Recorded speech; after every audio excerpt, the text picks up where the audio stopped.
We're recording. How you doing today, Jackie? I'm good. How are you? I am doing great. Minus it being slightly warm in here. It's gonna be okay. I think we'll be fine. We'll be fine. I'm really appreciative of complimentary water. That's great. So thank you. Yeah, I mean, you need something to wet your whistle when you're talking for an hour. A whole hour? Is that what we're doing? I mean, that's what I typically do. Okay. Do you think we can go that long? I can talk forever. That's not a problem with me.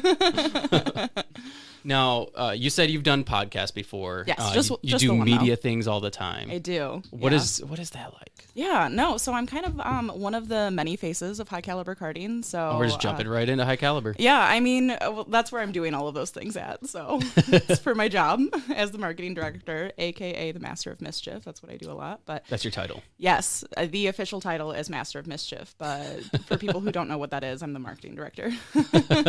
So, but I do a lot. I appear on commercials a lot. I do morning talk shows. I do podcasts, radio commercials, everything like that. So what is that like?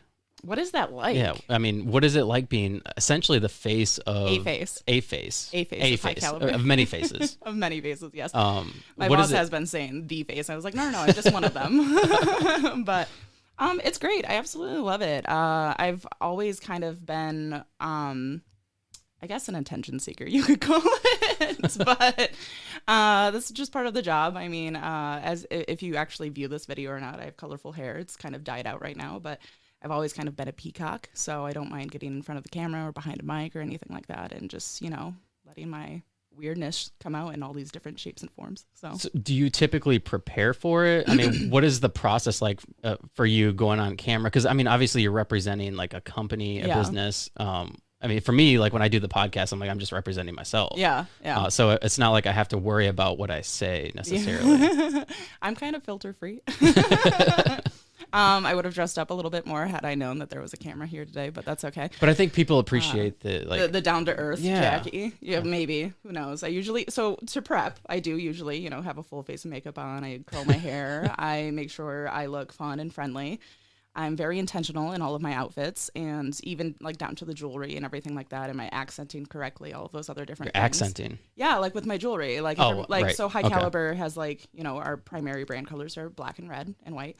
So I do a lot of black and red in my jewelry and my eye makeup and everything like that to match my media jacket that I usually wear. I think I was wearing it the day that you recorded. Yeah, this bright, sparkly, excuse me, bright, sparkly red jacket.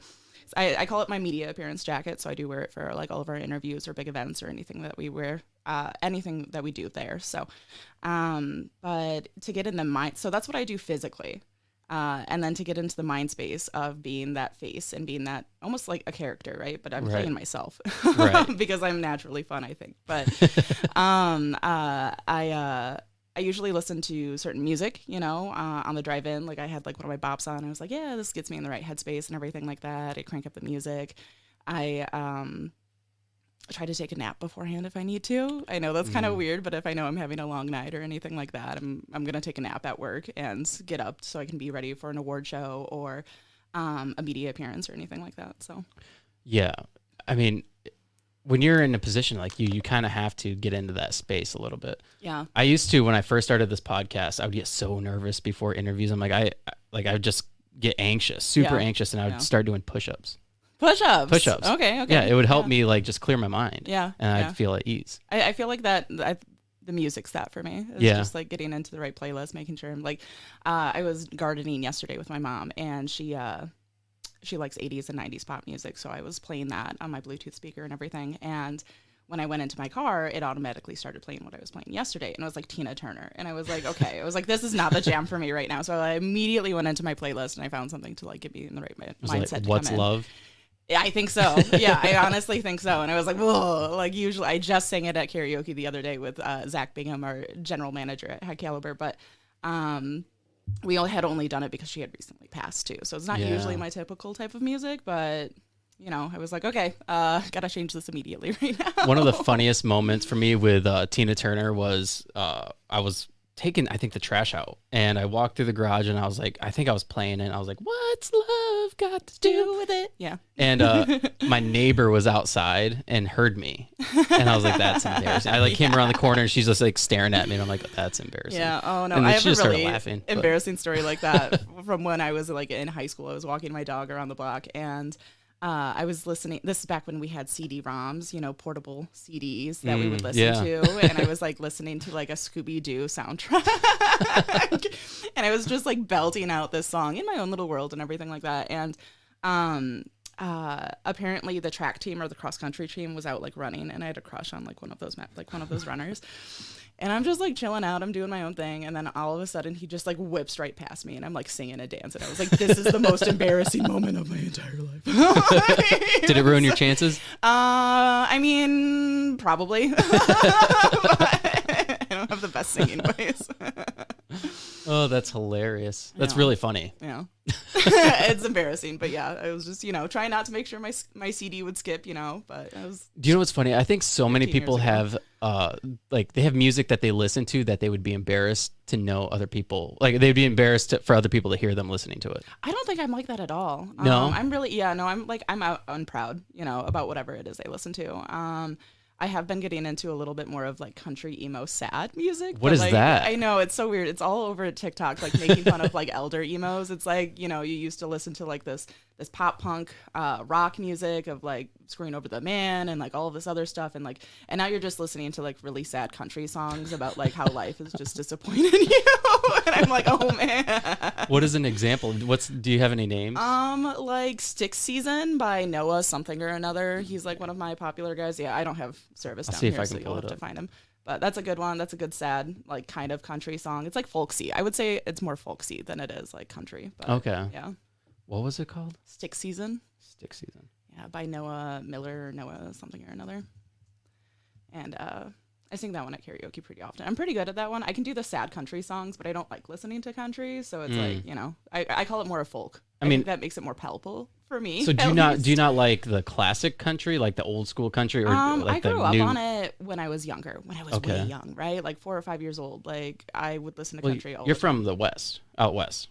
No, I was only out West for a couple of years. So I'm actually from Ohio originally. Oh. I grew up in Ohio, went to Kent State University, and then my first big girl job took me out to Colorado, and I was out there for 8 years. Oh. So. All right, I got it right here. You got it? Stick Season. That's a good one.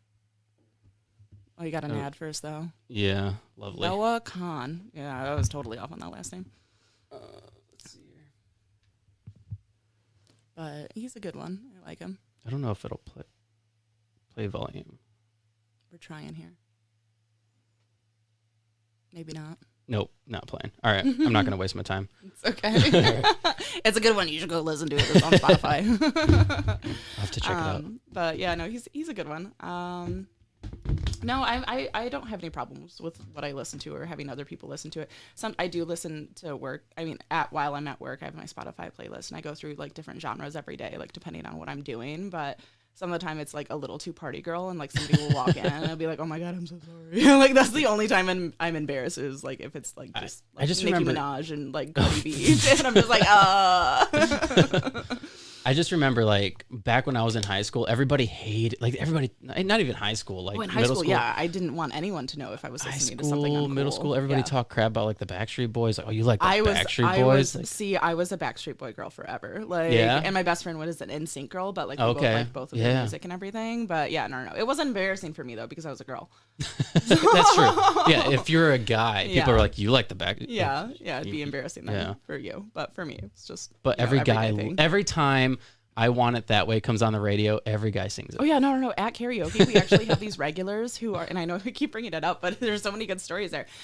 We had these couple of regulars that are between the ages of like 20 and 22 maybe, so they're obviously like over from MSU, and they came over. They came back to back for a couple weeks. I think while school was in session, and they're out now. But they did I Want It That Way by Backstreet Boys, and they introduced themselves as like the opposite of the Backstreet Boys. They said, we're the Front Avenue fellas, and like, we just love them. And eventually they choreographed this whole dance for it and everything. They're like pointing, awesome. And there's like 4 to 5 of them who always do it because we have this really big stage, and it's so much fun. And it was just so goofy to see like these couple of 20-year-old dudes. Like that's really cool. It's so funny because I see these young people doing karaoke songs, and they're doing songs I listened to while growing up. And it's so strange for me because my favorite karaoke songs are the songs from the 80s, like the 80s and 90s, right? Yeah. So those are the ones I love to do. So hearing young people who are like 10 years younger than me, 10, 15 years younger than me, listening and doing karaoke the same mindset I would do it to like Group Love and other just like indie pop alternative songs from like the 2000s and 2010s. And I'm just like, you're hurting me internally. Like I was doing one song and I was like Blink 182. I was going to do a Blink 182 song and somebody's just like, oh yeah, that's like classic rock. And I was like, oh, dust. You can just blow me away right now. Like it was so mean. I was like, it wasn't intentional, right? Like she probably thought I was her age because I do come off as like very young and everything, but I'm just like, that's who I listened to growing up. It's not classic. It's still very relevant today. They're still making music. Oh, that's hilarious. That's really funny. Mm-hmm. Yeah, it's kind of funny how music changes too. And like music, like with the younger generations, like, I don't know, like a younger generation, like people in the younger generations, like that's so long ago, but yeah, it was just mean. Yeah, it's so mean and hurtful. It's so mean. That's just me. But I've always been one of those people. Like I worked for a government contractor for a while. I was working at the United States Air Force Academy, and I'm 27 at the time maybe, and I'm around all of these like young cadets, and they're trained to call you ma'am, right? Oh, regardless. And I'm from the Midwest, right? I'm from Ohio, and I'm currently in Colorado. And when somebody would call you ma'am and you clearly did not have children with you, it was a slur. It was practically a slur. It was like an insult. It was just like, no. Like one time I did have like, I was wearing like tennis shoes and like high water jeans. I had just like walked the dogs or something, and I had to wear my tennis shoes because they're a handful. And I was at the coffee shop and I went inside for it. It was a Starbucks. And I ordered coffee.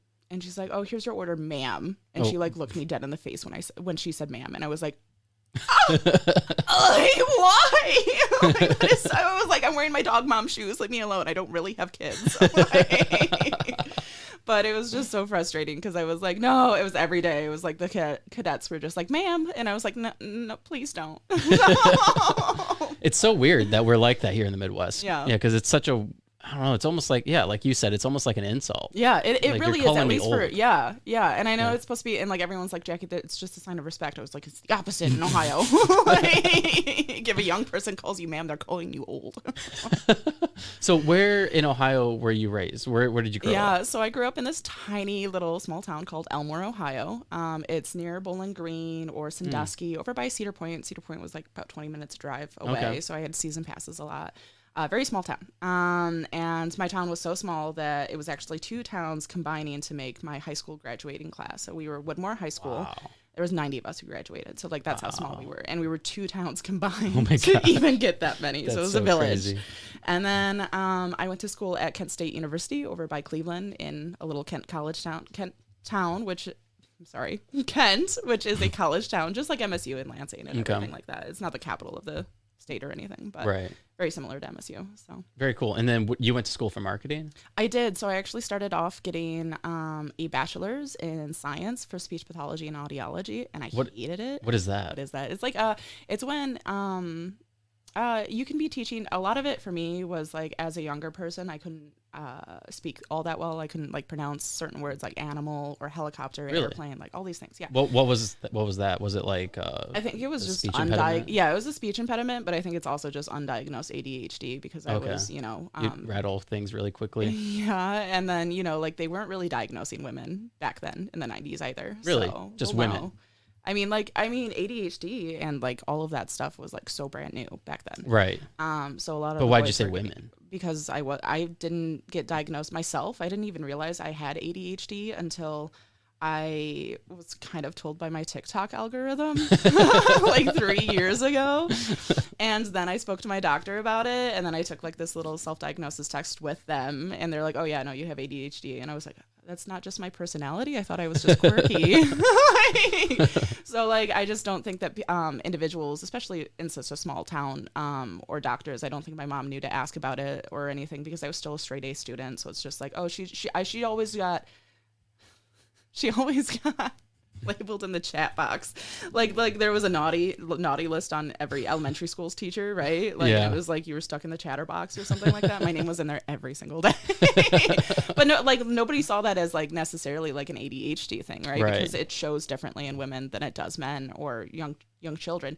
And everyone just said like, oh, she's so smart, but she can't keep her mouth shut. So don't place her next to other people. What are some of the differences between men and women for ADHD, like symptoms? I mean, for men, they usually act out like physically, right? Or like they can't sit still. They do a lot of like the knee jiggling or anything like that.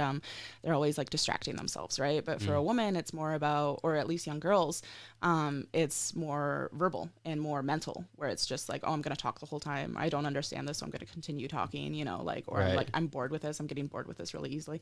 It's also about sleep. I couldn't sleep for the longest time when I was younger. I just couldn't shut off my brain. So like I've been taking melatonin practically my entire life. Is that healthy? Doesn't your body stop producing it after a while? I mean, I take a break on the weekends sometimes. I tried taking breaks from it pretty often, but yeah, no. So it's just like one of those things where like my brain would never shut off, and I was always interrupting people, and I could never get a good night's sleep or anything like that because it would take forever for me to fall asleep because my brain was just so overactive and overgoing things in the day or thinking about said crush or something like that. Right. You know, just silly things like that. But. So do you do things now to help try to like keep you focused? I try to. I've played around with like a lot of different medications, but since I do work at and they work for the most part, they make me, I could never take it on days that I have to be creative. I have to be very creative in my job. So if I was going to be going to something like this, or if I was having a brainstorming day on like future videos with my marketing partner, I would not want to take those, right? But on a day where I'm pitching out a press release and I'm sending that out and it's just like a whole bunch of grunt work or something like that. You want to stay focused. I want to stay focused, then I would take it. But ironically at High Caliber, I've kind of weaned myself off of it because all the management, I think, has some form of ADHD one way or another. You kind of have to, right? When you work there? You kind of do. Yeah, exactly. Because it's always just so much fun. And I'm a little bit more coarse or too direct as at least a woman, you know, to the point where people are just like, Jackie, you're being mean. And I'm like, no, I'm just being direct. Like, if I was a man, you wouldn't say that.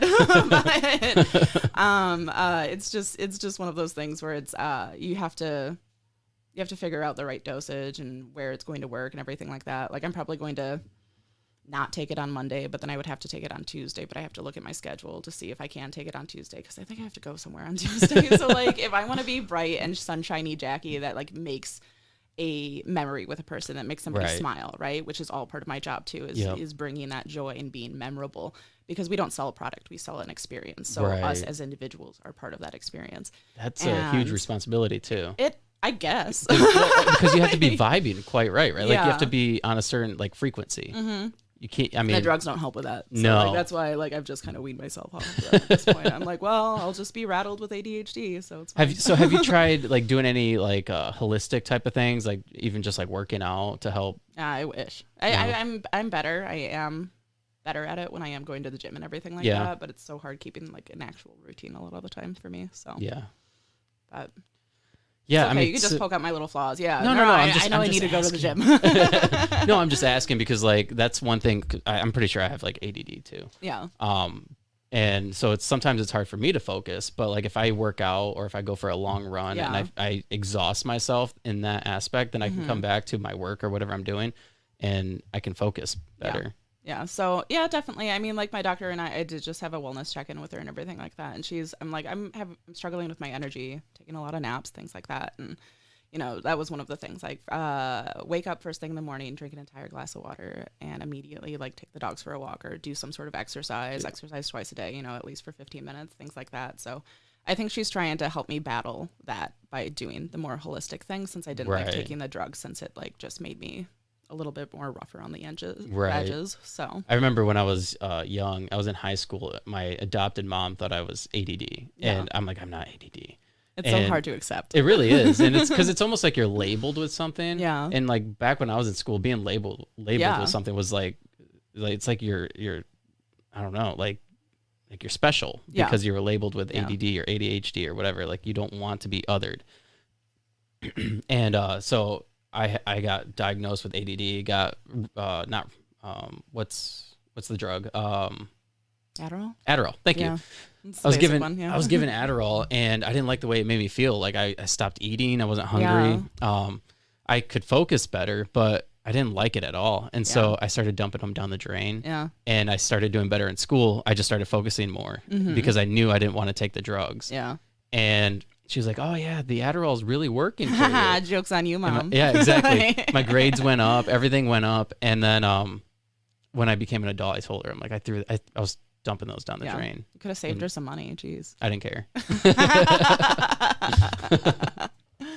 No, she deserved it. But yeah, that's not a good relationship. But but yeah, so for me, like I've always kind of been, I don't know, like I guess I never really wanted to rely on something like that. Yeah. I've always wanted to find a way to cope. Yeah.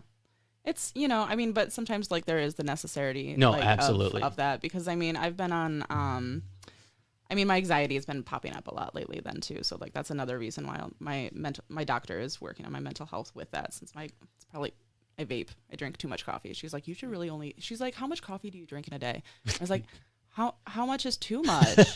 And she's like, anything more than 1 8-ounce cup, Jackie. I was like, oh, I drink like half a pot. I have a problem. But there's a guy I work with. I was just talking to him the other day, and he was like, because he has this giant thermos, like this big. Yeah, and it's huge. And then he has a coffee cup that's like a Yeti. It's at least probably 16 ounces, I would think. And he drinks both of them? Both of them. Every day? Every day. That cannot be good. And I'm like, I don't see think I'm that bad, but like maybe I am. I'm like, I don't see you drink anything else. Do you drink anything else? He's like, no, I drink pretty much coffee all day long. It's technically water. That's what I tell myself. It's just yeah, but water. It dehydrates you.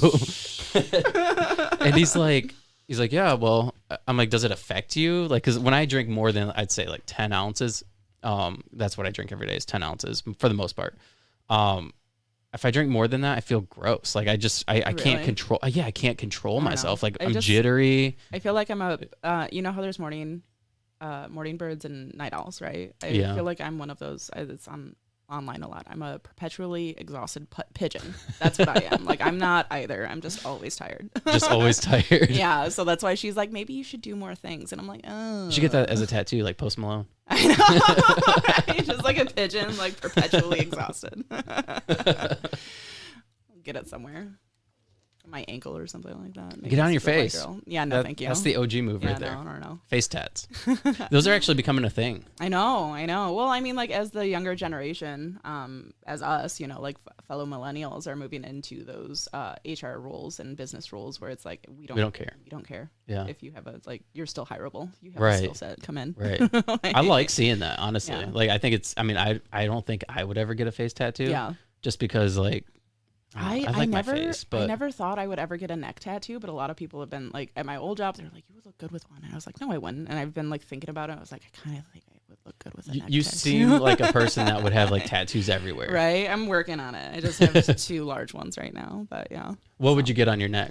I don't know, probably something just like floral or a galaxy or something like that. Just like, something that can like fill up the space a lot, or just like a single like vine of flowers or something. I don't know. I feel like when somebody has a neck tattoo, that's like a sign of like, I'm not gonna fuck with that person. like there's a guy at work that has a neck tattoo. It was like an owl, and it didn't look like aggressive or anything. Yeah. Just an owl. But I'm like, he's somebody I would not mess with. Yeah. If you're willing to get a neck tattoo, it's like having a face tattoo. I know, right? I would never do anything on my face. I mean, like I have my nose piercing, but like that's about it. But like I feel like it would be something just like small and delicate. It wouldn't be like a full piece. It would just be like an accent. Yeah. So. Yeah, no, I love tattoos. Yeah, they're good. They're fun. My husband the other day, it was my birthday. He was like, what do you want? I was like, money for a tattoo. I'm ready for my next one. Take me. So that's funny. So how long have you been in Lansing? I know we talked a little bit about this when I interviewed you at High Caliber, but let's kind of like go through that a little bit. When did you come to Lansing? Yeah. How did you get to Lansing? How'd I get here? What brought you here? I drove here. You didn't take a horse and carriage? I did not take a horse and carriage or an airplane. I mean, it's a long drive. It's a 24-hour drive. I had to come out here with my babies, though. I have 2 dogs. So I moved here in March of last year, so 2022. And I was living down in Brooklyn with my brother for a couple of months before we could find a house in Lansing. So I started working at High Caliber in April. I've been there for a little over a year now. And then I feel like I had my second coming at work and to the Lansing area after I did finally get my home. And that was like over the 4th of July weekend last year. So I've been there for almost a year now. And after I got here, you know, I was just able to like really integrate more with Lansing and be able to start going to all the networking events you see me at and like everything like that. So I was just able to really get my hands and feet into the dirty ground of Lansing. So not that Lansing has dirty. I just that came out wrong. You're gonna use that as a sound clip. Don't do that. I should totally use that as a sound. So that's a good one. Now, coming from like a small town, a town where obviously there's not many people, there's probably not much to do other than Cedar Point. You would think that as a teenager, yes, 100%. Yeah. So Elmore, my dad was actually the mayor of Elmore for my entire life until he passed away when I was 23 and in school. Wow. So pretty much he like, the previous mayor was like stepping down and he stepped up and I was like literally just out of the womb when that happened. Wow. So then he like ran for mayor when I was like 2 and used me in like all of his propaganda as a baby. Things that you wouldn't be able to. So you've always been a public figure. Yeah. Without even like realizing it too, which is wild because we were talking about school originally. We really went off track there.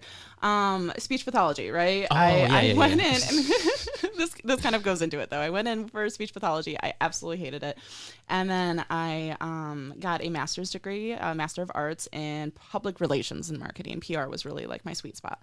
That's what I really enjoyed. Marketing was more about products and math and sales stats, and it was just boring for me. I'm a creative individual, so I prefer the marketing campaigns that go behind those things.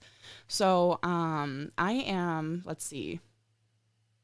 I'm in my junior year of speech pathology, and that's when you really get into your like dirty coursework for that. Before that, it's all electives and everything like that. Mm-hmm. And you start realizing like, wow, this is what I'm going to do for the rest of my life. And I was 20, and I was like, I hate this. I don't want to do this at all. Like, no. So my best friend of my entire life, she was like, Jacki, why don't you look into public relations? I was like, what is that even? Like, I had never heard of it. It was 2010. It was 2010. And I came from a small town. I didn't really know anything about marketing or PR or that it was a job or anything like that. And she's like, oh, like in 2008, that's when I graduated high school. It was the bubble bursting of print media. Print media was about to die, but the internet was really starting to take off at this time. So I wanted to go to school for journalism or media or film or something like that. My mom didn't want to pay for me to go to school for that. So that's why she forced me into speech pathology, and I hated it. But we didn't realize that, you know, media was just transitioning to online. Like newspapers were dying out, magazines were dying out, but everything was moving online. And we had no idea that's how it was transition or anything like that. So when my best friend said like, oh, you would be like a personal writer for a brand, I was like, oh, I could get on that because my mom always wanted me to have job stability. Joke's on her. I've been all over the place. But, so I decided to get a degree in public relations, which of course I had never heard of beforehand, but that's how she described it to me. And I was like, I'd be a personal writer for a brand. I was like, yeah, dope. And that's how I got into PR. And then as I developed and was in college and doing my internships and gone throughout years, you know, I realized I had actually already been doing public relations and marketing since I was a child because of my dad. Like, so small town, but my dad put on the biggest small town events all the time. And I was always at them. I was like little Goldilocks, just like I was like literally an accent piece for him, almost like a prop, you know. But I also really enjoyed doing it. You know, at the age of 4, he had me working at town festivals where I was like, there was a giant tub of freezing ice water with all of the sodas in there, and I would be the person getting the sodas out for like people, cool. And stuff like that. So at the age of 4, I've been volunteering my entire life for this town, and you know, I would be doing the things like taking just like stake yard signs, you know, putting those around town for like things with him. You know, I would just accompany him everywhere, and all these little things were advertising and marketing. I just never realized it. And as a kid, you know, those old catalogs, he would get these catalogs of just like promo material, you know, like pens or like business cards, you know, things like that. And for fun, I would flip through those and I would like circle things. I was like, this is cool. Like it was like a toy catalog, and I was like 12. I was like, oh, I would get these are really cool, you know, stuff like that. And it's so like, I've kind of been a part of marketing and PR my entire life without even realizing it. I've always wanted to be a writer. I get to do that all the time. I get to be creative all the time. And I guess destiny just kind of like pushed me that way without even realizing it. I've been kind of pre-programmed for it. Wow, that's really cool. That's so wild. Yeah. Because you were kind of like, Yeah, that's like your life path. Yeah. So and I never realized it yeah. until I got into it, and I was like, I've been doing this my whole life. And it kind of became my pitch for myself when I would be interviewing. I was like, oh yeah, no, I've been doing this stuff like my entire life without realizing it. So. And you love it. I do. Yeah, I do. It has its ups and downs, but yeah, I definitely love it. It's fun. It's one of, I couldn't be a pencil pusher. I couldn't be doing math or anything like that all day. And, you know, I get to use my brain, and I get to be bright and sunny for the most part and do really cool things like this. So. Yeah, absolutely. And be creative on top of it. Because that's something that I think a lot of people lack in their jobs, and and that's why they don't like what they do. Yeah. Is the fact that they can't be creative. Exactly. They don't get to create something. And including me, like I work at General Motors. Yeah. And so once I started doing this podcast, I felt like I had like purpose and meaning, because I'm doing something. I'm doing something for myself, and I'm doing something for others, and I'm creating something. Yep. Whereas like working at GM, I'm not really doing anything but helping the company out. Yeah. So you're just doing the grind. Yeah, just the grind. Yeah. What I really love, so I've worked all over the place. I've worked for a nonprofit. I've worked for a medical group, the government, and retail as well too. So selling products and everything like that. I've been all over the place. But what I really love about High Caliber is that I'm not selling products. I'm not selling anything like that. I am selling an experience. I'm giving people the opportunity to have a lifelong memory with their family, friends, or coworkers, you know.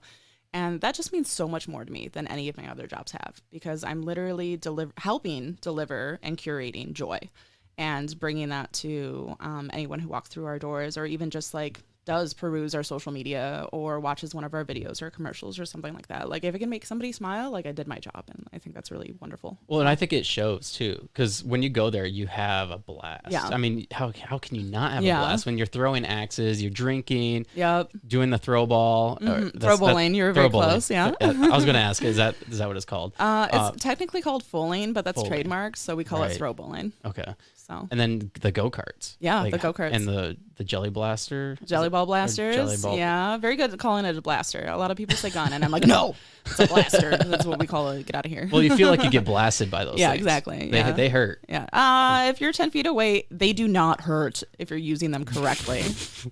Okay, if you're not using them correctly, they then hurt. Yes, they would hurt. And they should hurt, because you're not following the rules. Yes, exactly. Yeah, you will leave and go home with like welts on you and everything like that. We've open fired on each other like multiple times, and it's just we will leave marks on each other. But if you're using them appropriate, like we dictate, you will be safe and wear a mask. Well, so. I think like going to High Caliber, like you said, it is an experience. Yeah. And whenever I've only gone a couple times. Yeah. But when I go, I have so much fun. Exactly. How do you not have fun when you do that? And then also when you're waiting in line for the go-karts and you're watching the videos of the owners like screwing around, like the fun like in them comes out, and people are laughing. Yeah. You're enjoying it. And you're about to go ride go-karts, and I think that it's all part of the experience. I mean, even just down to the video that you're talking about, like the I forget what we call it, but it's like, you know, the rules and regulations of go-karting, but we still made it just so much so fun and engaging. It makes you pay attention to the rules. It does. Yeah, you're slowly learning by laughing. Right. So now, I know you guys do the open mic. Do you guys do karaoke? Or I'm sorry, karaoke. Okay. Do you guys do like open mics for like comedy or anything like that? I know. So literally our ECs, those are the people who work on the floor. We call them experience creators. They have been begging me to do an open mic night, and I'm just like, I'm not the one who makes all these decisions. Do I help with the decisions? Yes, I do. Do I help market these decisions? Yes, I do. But like, I'm not like, they keep coming to me about it, and I'm like, I cannot say yes or no. But they do want an open mic night. Wow. Ooh, what a tongue twister. We've been thinking about it. We'll give it under some consideration. Right now we're focusing a lot on karaoke, and we're moving it from Wednesdays to Fridays for the summer. And that'll be 7 to 11. We're going to extend the hours then too. And then we have, what else do we have? We have trivia every Thursday night, right? And then we're bringing on a new item as well too, which is just for the summer. So I don't want to like overload with too many things. We're doing Big Kid Bingo, which is kind of my little brainchild that I brought from Colorado that I'm very excited about. We're partnering with a radio station, Whittle, #1 in country. Lansing's #1 in country. There we go. For like 16 years or something like that. Yeah. So 100.7. Listen in. So they're providing us these Big Kid top tier prizes, which are Detroit Tiger tickets, pairs of tickets to Russell Dickerson and Jameson, some other country last name that I can't remember, and then Steve Miller Band. So every one of these bingos, somebody's going to be leaving with a pair of tickets of one of those events. And then we have all of these other rounds that we'll be building up to that feature prizes from around Lansing. I just picked up some gift cards from the Lansing Brewing Company and then Midtown. We also have Awaken, the haunt attraction down in Leslie. We partner with them a lot. So we have all these other prizes in between for all of these rounds that people get to win. We're doing it for a stint for 6 weeks. We're going to see how that goes, and then we might continue it depending on how well it goes. I hope it's really well received. We're putting a lot of radio ads behind it and everything like that. But so we're trying that out right now. Maybe open mic night during the winter. Who knows? We'll see. I've been busy. Yeah, sounds like it. Yeah. Now, I had a guy on last week. He was running for city council. Nice. And he wants to change like kind of the language around, not the talk about Lansing, because Lansing is a capital city, but like he's like we're not really known for much. Like people don't really come here. Did you see that recent article? I did. We actually pulled it up on the podcast. Did you? Yeah. The one where it says Lansing is like the most number 97 out of 100. We made the list. But he's like, people always go to Detroit. They go to Grand Rapids, like when they go out for a day. Yeah. And what's High Caliber doing to like make Lansing a sought out place? Well, I think everything that High Caliber does kind of does that. We definitely want to be a travel location. We are an attraction. Yeah. I try to do a lot. I mean, I work with the Greater Lansing Visitors and Convention Bureau. Such a lot. They just debuted in, what's it called? It is a travel tourist app. Almost, it's a passport, right? Oh yeah, I heard about that on the radio. Yes. Well, good. I'm glad to hear that. Were you? Did you do the ad? We are part of it. Yeah, we're not part of the drinking one, like the cocktails one, but we are part of the experience pass, which is about all of the different types of experience, like from the zoo to the museums and everything like that, and to help them kind of bolster this app a little bit more too, instead of just doing like a $10, like a $3 off coupon or something like that, like a lot of other brands are doing. I'm doing I think I'm doing a BOGO on it. I think I'm doing like a buy one get one free go-kart race or axe throwing. I can't remember which one it is, but I mean, whenever you come to High Caliber, you're not coming by yourself. You're always going to be coming with someone else. Because High Caliber is for friends, I mean, you can come by yourself. I was going to say, what if you want to go by yourself? I mean, you can, the first time I went there, I did go by myself. It was during my interview process, but it was because I was so, like, all of my friends were far away, and Jordan, my future boss and the CEO, was just like, oh, do you want to, like, he's like, I'll give you my credit card so you can experience everything, kind of like as a mystery shopper. Do you want to invite anyone? I was like, they're all working. It was like a Thursday. I was like, I can't ask them to come up to just stick around with me at my future job. But so I mean, yeah, you can definitely come, and of course you can experience High Caliber and like probably ask some of the ECs or the managers like, hey, you want to go out? Like, we would more than oblige to come like join you on a go-kart race or something like that. But so we are trying with the visitor bureaus and everything like that. I'm really excited for them to do that. I've been pushing that since I got here. I was like, hey, High Caliber will, like, if you would go to print on this, we will sponsor it. Like, we will be like one of the sponsors if you put us at the front and everything like that. I would definitely toss money behind that, because that's another thing that was big in Colorado. It wasn't the experience pass, but it was like a cocktail passport, where like if you go to this bar, you get a stamp and a discount off of this drink, or try this like bar favorite and all these other different things. So that's really cool. Yeah. I know that when I went to Chicago, you can buy like city passes. Yeah. And so when you buy the city pass, you get access to like the Sheds Aquarium, the Willis Tower. Oh, that's so cool. To everything? To pretty much everything. And then on top of it, you get to skip the lines. Oh. So like... It's like a fast pass. Yeah, it's a fast pass. That's cool. Yeah, so like my wife and I went to the Willis Tower, and it was like literally like an 8-hour wait. And we skipped past we jumped on an elevator, went straight to the top. Within 15 minutes, we were in and out. That's awesome. It was Is that the tallest building? I think so. Okay. Or it's at least an attraction. Why would there be an 8-hour wait for a building? It's an attraction. I think they've changed it too now, where like the windows on it like tilt out. Oh, yeah, no, I've seen that on TikTok and stuff like that. Yeah, it looks very scary. I wouldn't be able to look at it. But yeah, no, I mean, it is frustrating, though. I feel like I've found a couple of niches since I've been out here. A couple of, like, my husband and I are really big on, we're kind of food snobs. We don't like to admit that we're food snobs, but we kind of are. I'm a food snob too. Yeah, so it's no, okay. like we can go out and like if we don't get good food or like shitty service, he's immediately put into a bad mood. He's like, why did I ever move here? I've actually tried to convince him to like start a podcast that says like the title would be like really long and just obnoxious. It'd be like, my breadwinning wife made me move all the way to Michigan and the food here is terrible. Hear me rant and review all these different places I think is that would actually be a good podcast. I think so too. Yeah. And I've tried convincing him so many times. I was like, you could just be reviewing all the different places that we've gone to, and it'd be great for like traveling people then too. You know, I've tried. Maybe I'll give you his phone number because he needs to do it. I think it'd be the funniest podcast in the world. Like, I went on this date with my wife. The appetizer was great, but then the main, because he gets so very into it. Like when we first moved out here and we were like still we hadn't moved to Lansing yet, so we were still like we were traveling to Ann Arbor, Detroit for like day dates during the weekend and stuff like that. And we tried to go to nice restaurants and all this other stuff, and like one of them was just terrible. It was the Black Pearl, I think, in Ann Arbor.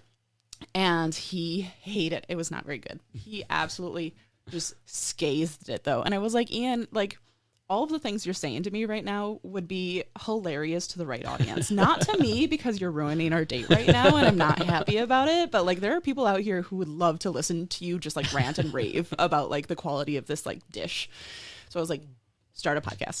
That's hilarious. No, I think it's super important too. And honestly, it might keep the restaurants in check a little bit, because I think so too. I think that's something that my wife and I complain about a lot too, is like if we go to a restaurant, we actually like the restaurant, but the service is bad. We're like, that's terrible. Yeah. Like, service today is terrible. Yeah.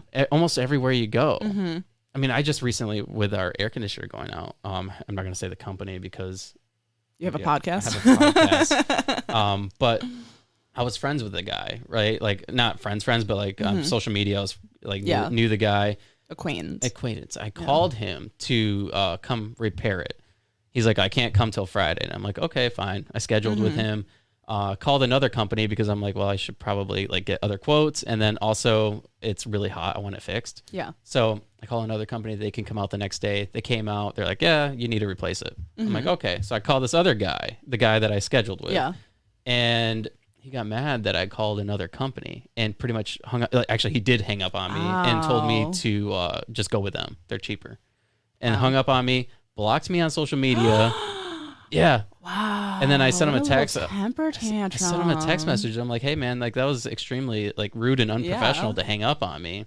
And no response. He blocked my number too. Wow. I was like, wow, that's messed up. Yeah. It's kind of the world we live in. But right I'm now. like that. You're a business owner. Like you why would you do that? Yeah. You know, I don't. You have to understand that you're gonna like see terrible. like multiple people too when it comes to your home. Like you're gonna always have multiple quotes for things. Right. So unless you're lazy like me, but, you know, I'm just like, okay, cool. Well, and the thing is, like, I was telling my wife, I would have probably gone with him without getting other quotes. Yeah. But it's just I wanted it fixed. Yeah. Yeah. It's time. It's 90. It's been 90 degrees this week. It's been ridiculous. So. Super hot. Yeah. Pets, kids. Oh yeah, exactly. Yeah. You got to keep them cool. But the thing is, like, even going to restaurants it's the same way. Like the experience. I think that's what people lack. They're lacking the experience. Like when you go to a restaurant, like one of our favorite restaurants in Lansing is Bodie's. I haven't been to Bodie's. You need to go. What is Bodie's? It's a steakhouse, chop house downtown. Okay. Yeah. But it's super intimate. Like the room I think only seats like maybe 15 people. Yeah. But when you go, the food is amazing, but you don't just get the food that's amazing. The service and the experience is everything. Is it like a tasting menu by any chance or no? No. Okay. No, I've been to other places that are really small, like only 15 people, and it's like usually like a tasting menu or something. Okay. But yeah, no, you get like so you order a steak. It's a giant steak that you can share, and then everything's shareable. Oh, okay. So yeah, everything's big portions. So one of the restaurants that I like, I like Craioli's downtown in Old Town. I like them. I'm probably not saying their name correctly, so I'm sorry if they're listening. But the first restaurant I really ended, it was the most embarrassing story too. We were supposed to go do this lunch with some partners at Capitol Prime. I was over, I don't know on what side of town, but it's Eastwood. Yeah, we're by the movie theater and everything like that. And I was still relatively new, and it turns out it wasn't there, so it was actually in their studio. They just got their dates mixed up. So, but to like apologize for that, they gave us like a $50 gift card, and I had gotten it right around my marketing partner's birthday, TK, and he's a younger dude. We get along really well, and I was like, hey, do you have any plans for your birthday? Since we kind of earned this gift card together. Do you want to go there together? And he's like, yeah, sure. And I was like, okay, cool. So we go, and we were gonna see a movie afterwards because we're both like really big movie buffs. And this is right after Stranger Things, like season 4 came out, and I was wearing like a Hellfire t-shirt. Like, do you watch? I have not seen it. Okay, well, no. anyways, it's just like this little D&D shirt. It's graphic tee, obviously. And I walk in to meet him there after work, and this place is so ritzy, like so nice. And I was like, oh my God, I had no idea. And I'm like, it looks that we're practically on a date, right? Like, and I'm like, this is the most awkward thing that I've ever done. I was just trying to treat him on his birthday. We had gotten a gift card. It was like, and I just feel so underdressed there. But like, I eventually went back. So that's one of the places I really like, but it was just so embarrassing. I was there and I was like, oh my God, like just That's so hilarious. red in the face. I was like, it's not supposed to be a date. Don't make this out. Like, it was just supposed to be like a treat. Like, That's hilarious. But, when I go to like a fancy restaurant, like Bodie's is kind of. Is it kind of fancy? Yeah, it's kind That's of good to fancy, hear. but I don't dress up. Like I don't wear like a suit and tie. We love to dress up. My Yeah? husband and I do. Yeah. Well, I think that's all part of my personality, right? It's Yeah. like, like if I'm going to go out someplace, I always like to stand out. Whenever I do go to those networking events, things like that. Like I'm always just dressed audaciously to leave an impression. But You definitely leave an impression. Yeah. Because I remember the first time I met you, I'm like, wow, like I remembered that. Yeah. Like I remember you. Like Yeah. it's part. You could tell it's definitely part of your personality. Yeah. And so like, I hope it was a good memory. I try to leave with good oh, absolutely. memories. I mean, good. I reached out to you and Yeah, still had your yeah. business card. So, Yeah, it was good. but I think like for somebody like you in that position and going to like, cause we met at the Sexton where you're Yeah. talking to children or Yeah. kids, I think it's important like for them to see that, Yeah. to see that it is possible for you to be able to kind of be Got your. in trouble with them the last time. Did you really? I did. What'd you do? Okay. Well, this is the first time I'll talk about it because like I got it. But Spill beans. I know the love beans. Okay, so I always try to be myself. And I'm telling the kids about like how like, go after your dreams. Don't listen to anyone else. Like if you want to do something, like if you're torn between two different things, like I was, like speech pathology or like something in media, like you're eventually going to end up the place where you need to be. So like listen to the universe and like just follow your dreams. Like don't necessarily listen to everything your parents have to say, but they're junior high kids, right? I like to cause strife in people's lives apparently. And a parent had complained that, like although like they should follow their hearts, like I don't understand why she would tell them not to listen to their parents. Oh, and my I might have I was vibing. I was just go off the vibe. I might have dropped the F-bomb. PG-13. You can have one F-bomb, right? And like they were all 12 and 13. So, but apparently I think this girl really connected with me and she was talking about me to her parents. And then the parents just didn't like what I had ended up leaving them with a message of oh, they were also saying like, oh, like I was like, I was super unprofessional the entire time I was doing this job, but that's because like I wanted to find a place. I had told them I was like, if I'm moving across country for this job, I'm just going to be 100% me. I'm not going to filter myself. I'm not going to like do any of these other things. And I had said, I was like, I cursed in my cover letter, like where I was like, you wouldn't believe the shit I would do for you or something like that. And it's not like that was it. Right. And they're all vibing with me. They're all just like eating up this energy because they never have somebody there who's like being real. Yeah, exactly. Yeah. And that class where I dropped the F-bomb actually gave me like a standing ovation. Like as they all like I was like, okay, that's it. And they were just like, they were like kind of clapping. I was like, no, you guys don't need to clap for me. And then they like really started clapping and I was just like, oh, okay, like this is weird. But yeah, no. So like apparently one of the kids like I think really connected, went to their parents about it and they were upset saying like, oh, like you don't have to be professional in this day and age and blah, blah, blah. And oh my gosh. The whole point of those junior achievement chats, right, are to connect with at least one kid. I'm in there trying to connect with the creatives. I'm in there trying to tell them like, hey, if you love photography, you could be a graphic designer. You could do this, you could do that. If you love to write, you could end up writing blogs or all of these other things. And just trying to tell them, hey, there are other jobs out there where you can be creative and you don't have to be a pencil pusher if that's what you really want to do with your life. And there's ways to find that. And you might not know about them right now. That was my message, right? Right. I gave them my life story just like I kind of did with you, and they just hold on to it and they loved it so much. But I was also giving out free go-kart races and accidentally. They loved it so much. And so it was just so heartbreaking to get that email from Junior Achievement saying like, maybe you should just stick with the high schoolers. And I was like, oh, wow. But well, it happens. But I think I connected with them. It sucks that I can't connect with them more now, know, but like, because I did just kind of like lose my filter for a moment because I was vibing with them so much, but I think whatever. Yeah, but I think to say that you're not professional, you don't even have to be professional nowadays. Yeah. Like why? Like society pushes this idea of what professionalism is, and it doesn't need to look like one thing. I know, and that's exactly what I told them. I was like, you guys should be yourself. That my message was be yourself.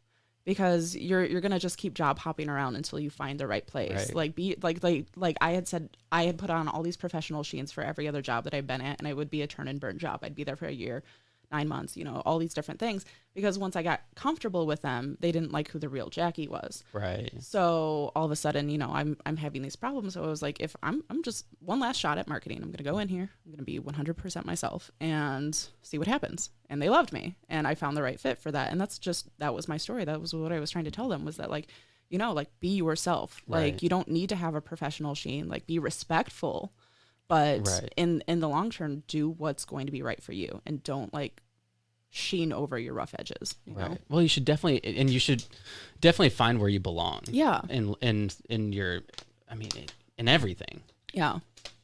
That's so crazy. Yeah. I get that, like, they don't want you swearing in front of kids. Yeah. But it was one F-bomb. But still. It's PG-13. You're allowed to have one. They don't swear. Come on.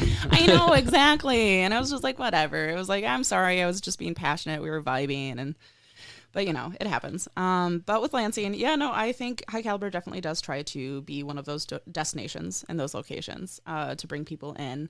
I try a lot with my different marketing tactics and everything like that. And I try to work with other places, like that's part of Big Kid Bingo, is working with like all the other cool places around Lansing. Right. And, finding things. Sure, my big ticket items are over in Detroit or the Jackson County Fair, but, Well, it's all who donated, right? Yeah, exactly. Exactly. So, but, it's good. We're definitely trying. We are looking to expand and have a second location. Really? So those locations, yeah. Where at?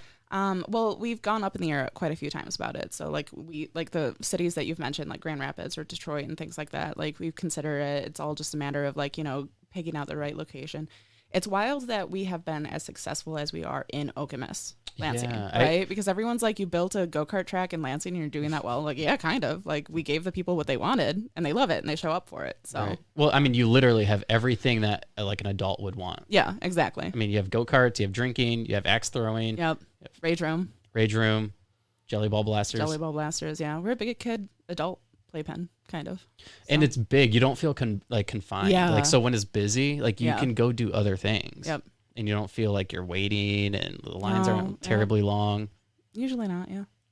So on Saturdays arcade? It can be. We have an arcade. We're actually expanding the I don't know if I should have said that, but we are expanding the arcade. I'm excited for it. It's gonna happen at the end of the summer. We're gonna have like kind of a kid portion arcade where we currently have it, and then I believe we're going to be having like more arcade games like on the other side, just like over where by Pocket Soccer is. Okay. And we're gonna have like more adult games over there. Well, and I like that you guys are starting to do. You're starting to change it to where it's more family friendly. Yeah. Like you have this stuff for the adults, but you also have like the go karts for the kids now. The mini go karts, for kids 5 and up. Are cute. So we are still very much focused on making sure the adults have fun. But somebody once said to Jordan, our owner and CEO, that like, hey, I'm an adult, but I also like to have fun with my kids, and he was like, oh, maybe we should have mini go-karts, so they can have fun too. So how does that work? Do you race with the kids? So if you fits, you sits. But they're very small, but if you can fit your butt into those tiny little bucket seats, you can race with them. Okay, so it's just the little go-karts at the time. Mm-hmm. Yep. During each race. Every race, we're never putting a regular size go-kart with a mini go-kart. It's always just the mini. So you do sometimes see like adults out there, and it goes at the slower speed and everything like that. But they, if you can fit in it, you can race it. I can kind of fit in it. I have very wide hips. I kind of have to like do this like rock with it type thing. But it is, it's fun. And then we lowered the ages for all of our other activities that we could then. We couldn't lower axe throwing, obviously, but we lowered jellyball blasters from 8 to 5, throw bowling from 8 to 5. Arcade games are in there. Then pocket soccer is for any age for the most part. I'm trying to think of what else we have. I think that's about it. Rage room you can't do. But yeah, there's more activities now where families can participate. So that's really cool. And I think important too, if you want to have a family day or whatever. Yeah. Yeah. So second location. Anything else? Anything else that's big and upcoming? Big Kid Bingo is coming, and I'm super excited for that. It's just going to be 6 weeks though. Hopefully we can continue it. Yeah, we've got some other big things coming, but I can't talk about them yet. I don't even know if I was supposed to say anything about the arcade, but I did anyways. But yeah, some exciting trivia nights that are coming up and stuff like that. We're moving the karaoke. Maybe, since you are bringing up the open mic night and you don't physically work there, I'll give it some consideration because it's always the employees who are like, open night, mic night. And I think you guys need to do comedy. Yeah. It's a perfect spot. It's so big over there though. So it's like if you don't fill it up with guests. I think the only issue that you might have with the comedy is that it's like people walk through there to get to the other portion. That's the hardest part about it. That really is. And that's like why we stopped doing the live music events, because it's like people that they just found it it's a free activity, but it was too passive. Right. And so is live, like a comedy show would be passive. Yeah. We found that people really enjoy karaoke because it's another activity to offer. It's something free that they can do during that off time, during that downtime or something like that if they come in there. But it's more participation than just passive entertainment. So I think that's why karaoke has been more successful than like the live music and things like that. Cool. So, yeah. Cool. And then as far as like events coming up, do you guys have anything this summer? Yes. Oh my God. Yeah, of course we do. So I am, as the marketing director, I put on these appreciation days that I really focus on. We just had one in May for Teacher Appreciation Day. It was teacher and staff, wherein we invited all the teachers and staff in the Lansing area, as long as they had an ID. It could be a janitor, lunch lady, it could be the pencil pushers, anything like that. Could come out and don't like pencil pushers. They do the work I cannot do. I love them because they can do, their brain works in ways that mine cannot. So it's adoration. That's what that is. Okay. It's not hatred, it's adoration. The people who are doing the budget stuff though, I don't know, the office administrators, people like that. They got to come in and play for free for an entire day. They got the all access pass, and that gives you access to all of our activities. So you get to come in, do all of that for free. We didn't pay for people's drinks, but so they got to do that. And we have another appreciation day like that coming up. It's First Responders Appreciation Day. It's where we invite, and it's our second one. So like this will be our third appreciation day, but our second annual First Responders Appreciation Day. It's going to be July 18th. I just moved it. It's July 18th. It's a Tuesday. We're inviting first responders, EMTs, police officers, emergency dispatch, and nurses this time around as well, too, out to have a free day of fun with us as well, where they will get the all access pass. We did our first one in September last year. We wanted to change the date a little bit to not have me packed back to back, because we also have the Meridian Motor Fest, a big car show that happens over Labor Day weekend. So I'm just trying to spread myself out, with all of our events, but that's going to be great. I'm super excited. I am just beginning to work on that marketing campaign where we do work with, I do radio commercials. We do on-air commercials with Fox 47, where they kind of look like I'm a host talking to people, and stuff like that. That's really cool. And then, everything that we do online as well, too. So that's really exciting. And then the other big event is at the end of the summer. It is the Meridian Motor Fest. It's on Sunday, September 3rd of Labor Day weekend. And it is more than just a car show. It celebrates everything High-Octane. We're going to have a playhouse there for the kids. We're going to actually feature for the first time a junior entrepreneur children's market there, where somebody reached out to us and we're like, hey, we have all these kids who like to learn and sell things while learning, like this whole market type thing. So we're going to be featuring that with them. Wow. That's going to be really cool. We also have all these classes and contests, awards, loudest, exhaust, car limbo, truck limbo. Wow. We have a car that you get to smash for $5. You can take a couple whacks at the car. So we kind of bring the rage room outside to a car smash. We have a monster truck there for rides then as well too, for families and everything like that. That's Labor Day weekend? Yes, it's Labor Day weekend. And what's really great is that all of the money that we bring in, through the sponsorships or people purchasing to be part of the class contest or anything like that, all gets donated then to a nonprofit. I would love to say what nonprofit that is right now, but I don't know if we've officially announced it, but just know it is a Lansing nonprofit, local Lansing nonprofit that we're going to be donating all of that to. And it's going to be it'll be at least $12,000 worth of donations or something like that. So that's awesome. Yeah. That's really cool. It's cool to see a business like that. I mean, especially because High Caliber is local. It's a locally owned business. Yeah. It's cool to see them give back to the community. Yeah. That's kind of the whole point behind the appreciation days and everything like that too. As I went into 2023 as the marketing director, I'm like, okay, so I have to keep in mind that I have to have some sort of marketing continuity with every location that we might end up having, right? In like 10 years, we want to have like 20 locations across the country, right? And I want that for us, right? So how am I going to market that? Because every location is going to be different. Like the goofy stuff that we do. Yeah, the demographics are going to be different. People aren't going to necessarily get every joke that we could do or anything like that, you know, because we are very jokey. But so I started on working on being high caliber in the community, which is like my flagship large marketing campaign that I can do at every location. No matter what community we're in, we're going to be participating with that community. So that's kind of the whole basis. I'm working with Fox and Town Square Media with Whittle and everything like that. These are these large community channels that you can go to learn about local things that are happening. Right. And then working with them to just kind of challenge all of Lansing. So, I mean, maybe I should come in with your city rep next time, but challenge all of Lansing to stand up and be a community together.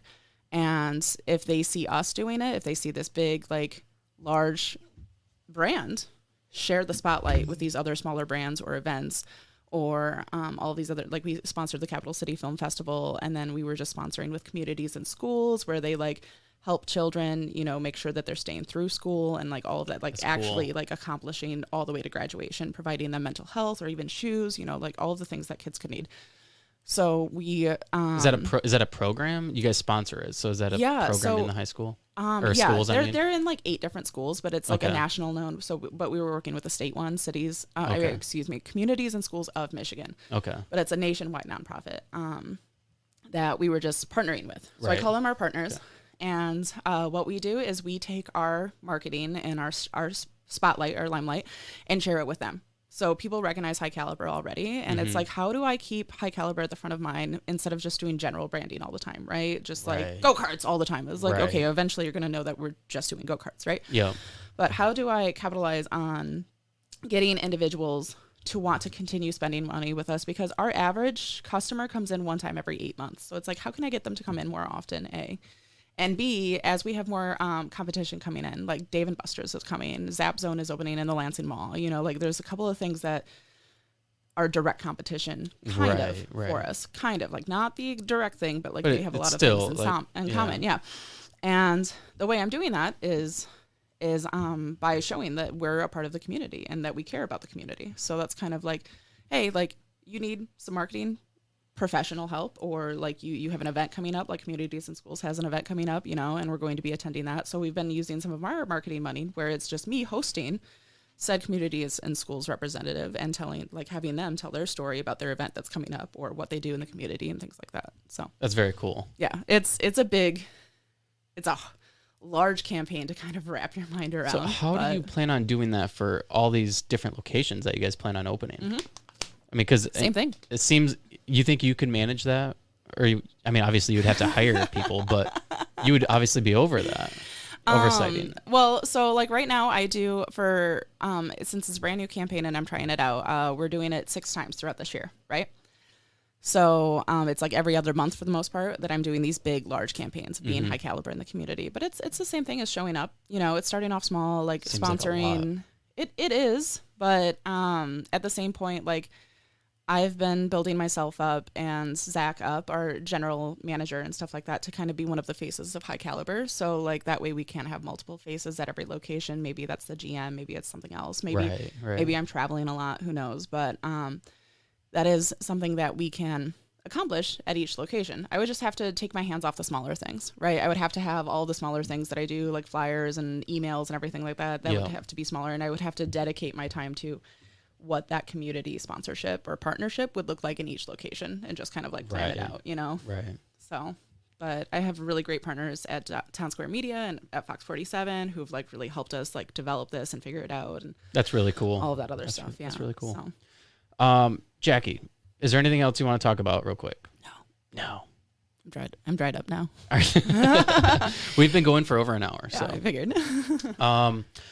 Well, thank you for doing this. Yeah, of course. Thank you so much for having me. It was good. I hope I could answer a little bit more about Lansing, but it was, So, I think it was fine. Yeah. Okay.